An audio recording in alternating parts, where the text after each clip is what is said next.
19 लाख छात्र छात्राओं को हृदय से बधाई देता हूं, अपनी शुभकामनाएं देता हूं, जिन्हें आज इस सुविधा का लाभ प्राप्त हो रहा है।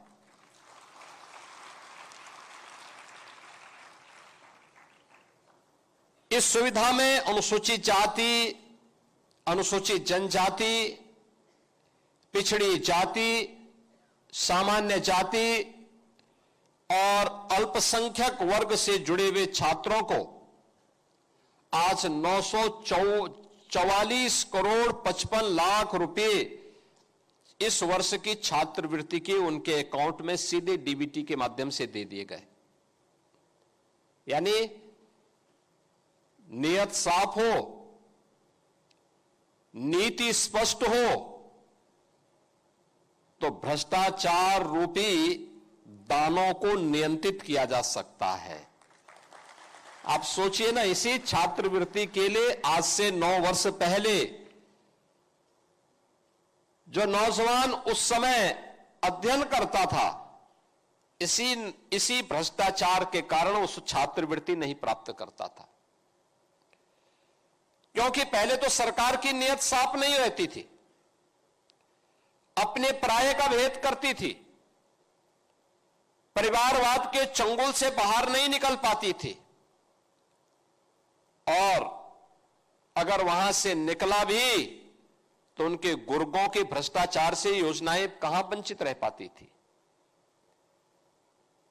वहां से भी निकल गई तो फिर बाबू नीचे का बैठा हुआ समाज कल्याण विभाग का बाबू, ये उनका भी उस्ताद था, क्योंकि पैसा लेकर के नियुक्ति प्राप्त करता था।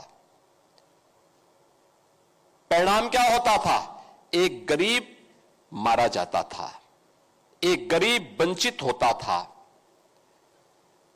एक गरीब प्रताड़ित होता था। और इसीलिए प्रधानमंत्री जी ने कहा कि वंचित को वरीयता मिलनी चाहिए, पिछड़ों को प्राथमिकता मिलनी चाहिए, और इस वरीयता और प्राथमिकता की ही का परिणाम है कि टेक्नोलॉजी का उपयोग किया गया, ऑनलाइन सुविधा उपलब्ध कराई गई। तो यह ई गवर्नेंस से इसी गवर्नेंस का एक बेस्ट मॉडल आपके सामने इस रूप में सामने आ रहा है। यही तो सुशासन है,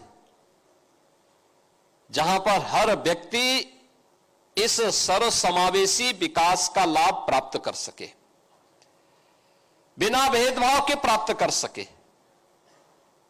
आप में से हर एक तबके का व्यक्ति छात्रवृत्ति की दृष्टि से यहां पर भी और हर जनपद में उपस्थित है।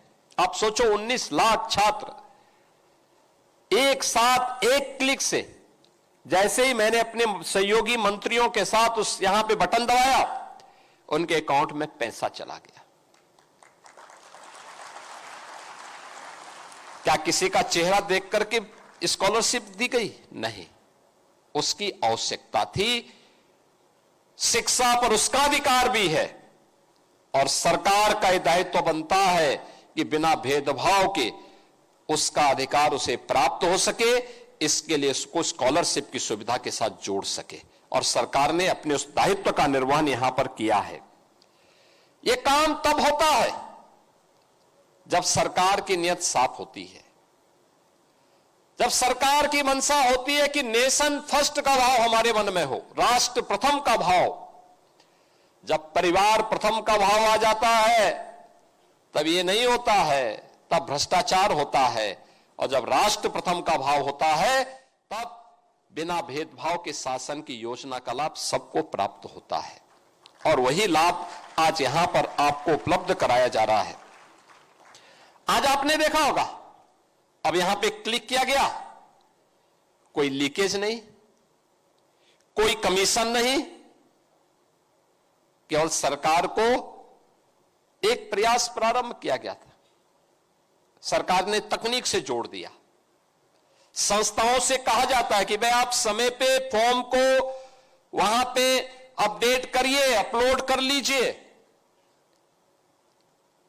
पैसे की कमी नहीं। उस हर छात्र को जो स्कॉलरशिप के लिए पात्रता रखता है उसको इस सुविधा का लाभ मिलना चाहिए। अब सरकार ने इस सुविधा का लाभ यहां पर प्रदेश के अंदर सभी लोगों को बिना भेदभाव के देना प्रारंभ किया है। और अब तो मैं कह सकता हूं कि सरकार की इस वेलफेयर की स्कीम का लाभ, आपने एक बेटी की सक्सेस स्टोरी और एक नौजवान की भी सक्सेस स्टोरी को यहां पर सुना। और बेटी उत्तर प्रदेश पावर कॉरपोरेशन में कंप्यूटर ऑपरेटर के रूप में अपनी सेवाएं प्रदान कर रही है। बेटी के स्वावलंबन से बढ़कर के समाज के लिए और उपलब्धि क्या हो सकती है? ये बहुत बड़ी उपलब्धि होती है, कोई बेटी स्वावलंबी हो सके।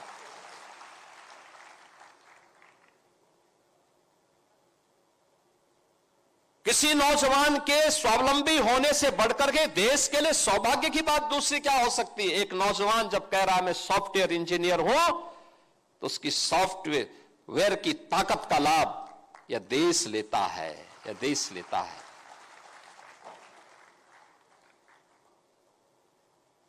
और यह इसलिए हो रहा है क्योंकि सरकार ने वेलफेयर की स्कीम का लाभ आज बिना भेदभाव के समाज को उपलब्ध करवाया है। आज सरकार की योजनाओं को आप देख रहे होंगे, कैसे चेंज लाया जा सकता है। आज से 9 वर्ष पहले जो लोग चिल्ला रहे हैं, पीडीए की बात कर रहे हैं, जहां गरीब का बच्चा पढ़ता है प्राथमिक विद्यालय, बंदी के कगार पर थे। न भवन था, न शिक्षक था, न छात्र ही था। वहां बड़े बड़े पेड़ उगे होते थे। आज ऑपरेशन कायाकल्प ने उसकी सचमुच बेसिक शिक्षा की कायाकल्प करके रख दी है। अब तो सरकार ने यह भी तय किया है कि प्री प्राइमरी भी हम चलाएंगे। 3 से 5 वर्ष के 5-6 वर्ष तक के बच्चों के लिए प्री प्राइमरी भी हर एक आंगनवाड़ी केंद्र में संचालित होगी, जिससे बच्चे को बचपन में ही स्कूल जाने की, फिर वहां पर पोषण मिशन के साथ उस बच्चे को वहां आगे बढ़ाएंगे। अगर कोई बच्चा कुपोषित है तो उस बच्चे को वहां पर सुपोषित करके इस योग्य बनाएंगे कि उसका बचपन मजबूत हो सके और मजबूत बचपन आने वाले समय में देश के लिए अपनी ऊर्जा का उपयोग कर सके। आज ऑपरेशन कायाकल्प देश के अंदर नीति आयोग की सक्सेस स्टोरी में एक है, जो बेसिक शिक्षा परिषद ने अपने यहां लागू की है। जन सहभागिता से, कन्वर्जन से, शासन के सहयोग से, जनप्रतिनिधियों की सहभागिता से ये सभी कार्यक्रम वहां पे संपन्न हुए। प्रोजेक्ट अलंकार याद करिए, आज से 8 वर्ष 9 वर्ष पहले government inter colleges, government aided inter colleges जर्जर हालत में थे, पुराने थे, अपने गौरवशाली अतीत के लिए हम सबको आकर्षित करते थे, लेकिन उनकी जर्जर स्थिति को लेकर के आंखों में आंसू आते थे। पिछली सरकारों ने ध्यान नहीं दिया, क्योंकि वहां गरीब का बच्चा पढ़ता था और 12 बजे सोकर के उठने वाले बबुआ को कहां फुर्सत थी कि उन गरीबों के बारे में सोच सके। आप सोचो, जिस प्रदेश का मुखिया 12 बजे सोकर के उठता होगा, उसके लिए कोई सूर्योदय की बात करेगा तो वो तो सपना मानेगा, बोले बेफिजुल की बात कर रहे हो, क्योंकि उसको देश दुनिया की कोई जानकारी नहीं होगी, वो लेना भी नहीं चाहेगा। और परिणाम क्या होता था? उत्तर प्रदेश के नौजवान के सामने पहचान का संकट खड़ा होता था। उनको पता ही नहीं था कि बेसिक शिक्षा उनके समय में बंजर हो चुकी थी, माध्यमिक शिक्षा नकल का अड्डा बन चुकी थी, और पहचान का संकट यहां के नौजवानों के सामने खड़ी होती थी। कुछ चंद माफिया यहां के नौजवानों के भविष्य के साथ खिलवाड़ करते थे। उस माफिया को जब क्रैश किया गया, नकल पर सख्ती से रोक लगाई गई, और उसके लिए प्रोजेक्ट अलंकार योजना ला करके उन स्कूलों का, आज देखिए आप, इन जितने भी गवर्नमेंट इंटर कॉलेजेस हैं, एडेड इंटर कॉलेजेस हैं, प्रोजेक्ट अलंकार के अंतर्गत हमने पैसा दिया है। आज उनके भव्य भवन फिर से अपने गौरव की ओर हम सबका ध्यान आकर्षित करते हैं। आज वहां पे अच्छे भवन हो चुके, गरीब का बच्चा भी पढ़े, श्रमिक का बच्चा भी पढ़े और निराश्रित बच्चा भी पढ़ सकता, अच्छी शिक्षा ले सकता। अटल आवासीय विद्यालय और अब तो सीएम कंपोजिट विद्यालय, अटल आवासीय विद्यालय की तर्ज पर वर्ल्ड क्लास इंफ्रास्ट्रक्चर के साथ तैयार हो रहे हैं। हमने एक एक विद्यालय को 30-30 करोड़ रुपए दिया है बनाने के लिए। हमने कहा गरीब का बच्चा पढ़ना चाहिए, अच्छी शिक्षा उसको मिलनी चाहिए, क्वालिटी एजुकेशन पर ध्यान दो। नेशनल एजुकेशन पॉलिसी के सभी लक्ष्यों को प्राप्त करने की दिशा में कार्य करो। कस्तूरबा गांधी विद्यालय में गरीब की बेटियां पढ़ती थी, उन बेटियों के लिए केवल 8वीं तक स्कूल थे। हमने कहा नहीं, वो बेटियां स्कूल पढ़ सके, इसको इंटरमीडिएट तक कर दो, 10-12वीं तक इसको करो। आज वे बेटियां वहां पढ़ती हैं, सारा खर्चा सरकार उपलब्ध करवाती है। आज वहां पर आज देख रहे होंगे समाज कल्याण विभाग के द्वारा सर्वोदय विद्यालय का संचालन हो रहा है, सब खर्चा विभाग उठाता है, अच्छी क्वालिटी एजुकेशन है। सैनिक स्कूल बन रहे हैं, शिक्षा के साथ साथ स्किल डेवलपमेंट, खेल और नवाचार के भी नए केंद्र हमारे स्कूल बन रहे हैं। अभ्युदय योजना के माध्यम से अब नीट की तैयारी करनी हो, आईआईटी जेईई की तैयारी करनी हो या फिर किसी भी अन्य प्रतियोगी परीक्षाओं की तैयारी, अभ्युदय कोचिंग दोनों मोड पे आपके लिए मौजूद है, फिजिकल भी और वर्चुअल भी। आप चाहेंगे कि हमें क्लास अटेंड करना है, आप उसका टेस्ट पास करिए, आपके लिए सुविधा मिलेगी। और इसका संचालन कौन कर रहे हैं? इसका संचालन करवाया जा रहा है जिसने नीट की परीक्षा क्वालिफाई की है, जिसने आईआईटी जेईई के माध्यम से डिग्री ली है, जिसने आईएएस यानी यूपीएससी की, उत्तर प्रदेश पब्लिक सर्विस की परीक्षा को पास करने के बाद सर्विस ज्वाइन की है, वे नौजवान ही वहां पर अपना समय देकर के अपने अपने जनपदों में इसका संचालन भी कर रहे हैं और आप भी उस सुविधा का लाभ प्राप्त कर सकते हैं। मुझे बहुत अच्छा लगता है जब मैं देखता हूं कि यूपीएससी का रिजल्ट आता है, Uttar Pradesh public service commission का या किसी भी अन्य प्रतियोगी परीक्षाओं के परिणाम आते हैं तो अभ्युदय के बच्चे भी उसमें अच्छा स्थान प्राप्त करते हैं। अब हमारे यहां बच्चों को, यहां के बच्चों को कहीं दूसरी जगह कोचिंग की सहायता लेने की आवश्यकता नहीं, वे यहीं पर इस सुविधा का लाभ प्राप्त करेंगे। और यह भी हम लोगों ने आज यहां पर आज देखा है, आज यहां के संस्थानों में यानी इंडस्ट्री की मांग के अनुरूप स्किल डेवलपमेंट के प्रोग्राम चल रहे हैं। आज की डिमांड के अनुसार जितने भी इमर्जिंग टेक्नोलॉजी है उसको वहां पर उनके सर्टिफिकेट, डिप्लोमा और डिग्री कोर्सेज प्रारंभ हुए हैं।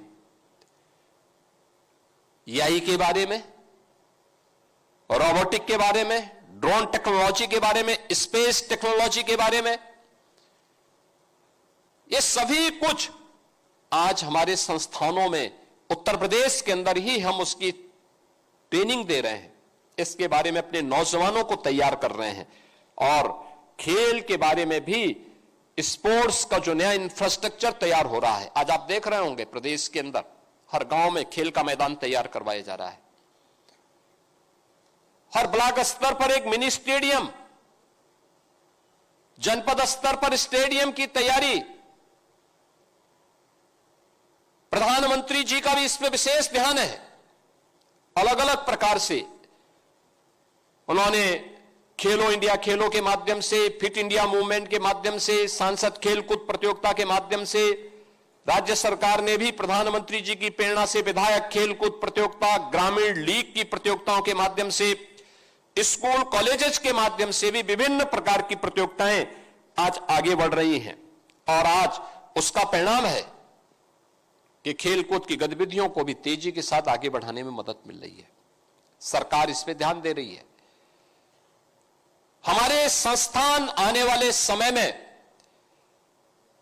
किसी भी अंतर्राष्ट्रीय प्रतियोगिता के लिए अपने नौजवानों को तैयार कर सके, इसके लिए खेल इंफ्रास्ट्रक्चर को और मजबूत किया जा रहा है। हमारी सरकार ने तय किया है, यानी हम लोग मेजर ध्यानचंद जो हॉकी के जादूगर कहे जाते थे, मेजर ध्यानचंद के नाम पे स्पोर्ट्स यूनिवर्सिटी मेरठ में बन रही है।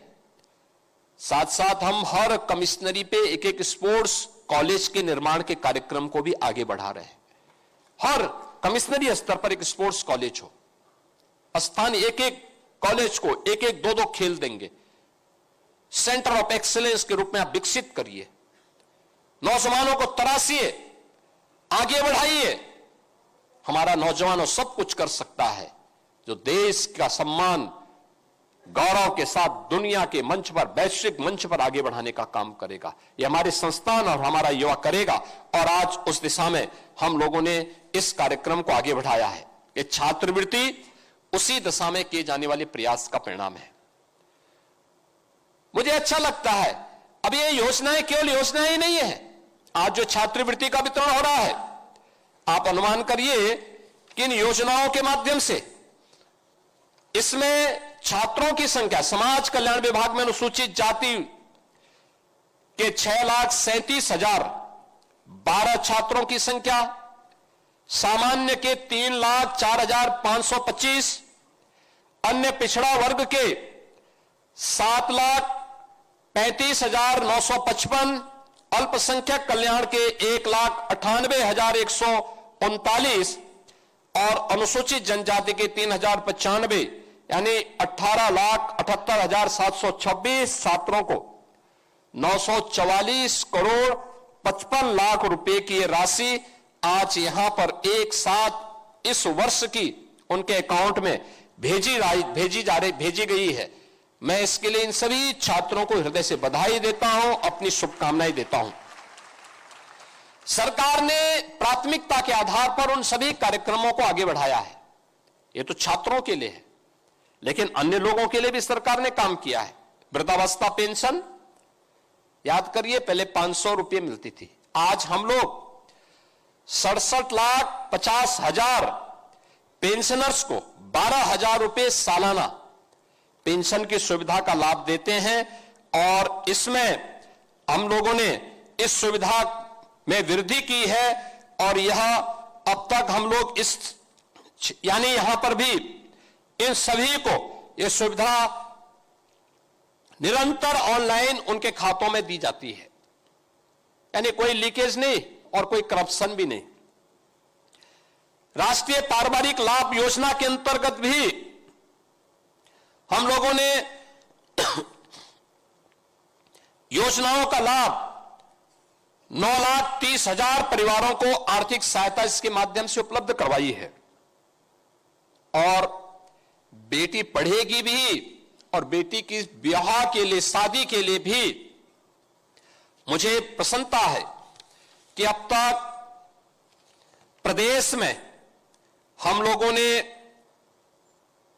5,20,000 बेटियों की शादी के लिए मुख्यमंत्री सामूहिक विवाह योजना में उन्हें आच्छादित करके सरकार की ओर से धनराशि उपलब्ध कराई है। और हम लोगों ने गत वर्ष इस राशि को 51,000 से बढ़ाकर के 1 लाख कर दिया है। यानी बेटी की शादी के लिए बिना भेदभाव के, कोई भी बेटी जो शादी योग्य हो चुकी है, परिवार सहमत है, तो फिर सरकार सामूहिक विवाह योजना में 1 लाख रुपए की सहायता उस परिवार को उपलब्ध करवाती है। इसके साथ ही अनुसूचित जाति के छात्रावास के लिए, वृद्धजनों के भरण पोषण के कल्याण के लिए और अन्य तमाम प्रकार की अन्य योजनाओं का लाभ भी आज राज्य सरकार दिव्यांगजनों के स्कॉलरशिप की राशि मात्र 300 रुपये थी। यानी पहले इस विभाग के मंत्री ओम प्रकाश राजभर जी थे, उस समय मात्र 300 रुपये पेंशन मिलती थी। आज हम 1000 रुपये यानी साल में 12,000 रुपये दिव्यांगजनों को इस सुविधा का लाभ प्राप्त प्रदान कर रहे हैं और हर दिव्यांगजन को इस सुविधा से जोड़ा गया है। और अब तो दिव्यांगजन कल्याण में हर कमिश्नरी स्तर पर उनके लिए दिव्यांगजन की सुविधा के लिए उनको कृत्रिम अंग उपकरण वितरित किया जा सके, इसके लिए वहां पर उनको स्क्रीनिंग की जा सके, जांच की सुविधा उपलब्ध हो सके, इसके लिए DDRC का निर्माण भी अब वहीं पर किया जा रहा है और वहीं पे उनकी स्क्रीनिंग करके फिर उन्हें इन सुविधाओं से लाभान्वित किया जा सके, जिससे वह भी आर्थिक स्वावलंबन की दिशा में आगे बढ़ सके। आज के इस अवसर पर शासन की इन सभी योजनाओं का लाभ समाज के प्रत्येक तबके को प्राप्त हो रहा है। यह लाभ इसलिए जिससे हम भी प्रधानमंत्री जी के विजन के अनुरूप विकसित भारत की संकल्पना में सहभागी बन सके। याद रखना, हम सबका सामूहिक प्रयास, हम सबकी सामूहिक मेहनत विकसित भारत को आगे बढ़ाने, विकसित भारत के संकल्पों को प्राप्त करने की दिशा में किए जाने वाले प्रयास का एक महत्वपूर्ण कदम होगा। हम सबके जीवन का यह संकल्प होना चाहिए। कल भारत का 77वां गणतंत्र दिवस है। संविधान के शिल्पी बाबा साहब डॉक्टर भीमराव अंबेडकर जी ने जिस संविधान को सजोया था, आज ही के दिन वह संविधान लागू हुआ था। यानी 26 जनवरी के दिन ही 1950 में संविधान लागू हुआ था और फिर उसी संविधान के द्वारा जो व्यवस्थाएं लागू की गई, उस संविधान की उस व्यवस्था के अंतर्गत आज देश अपनी सभी व्यवस्थाओं का संचालन कर रहा है। कल का दिन हम लोगों के लिए अत्यंत महत्वपूर्ण दिन है। मैं आप सभी को, पूरे प्रदेशवासियों को 77वें गणतंत्र दिवस की हृदय से बधाई देता हूं, अपनी शुभकामनाएं देता हूं।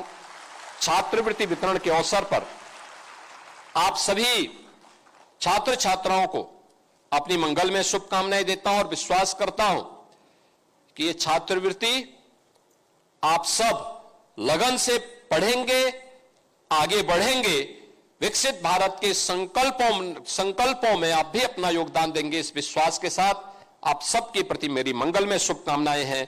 धन्यवाद। जय हिंद।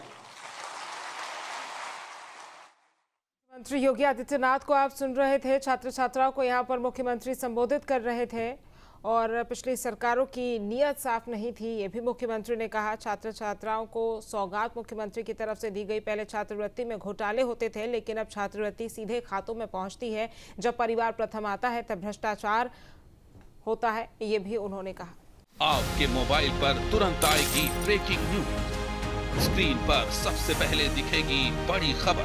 देश दुनिया की हर खबर एक जगह। अब आपके मोबाइल पर तुरंत फटाफट इंस्टॉल कीजिए न्यूज नेशन ऐप और रखिए खुद को अपडेट।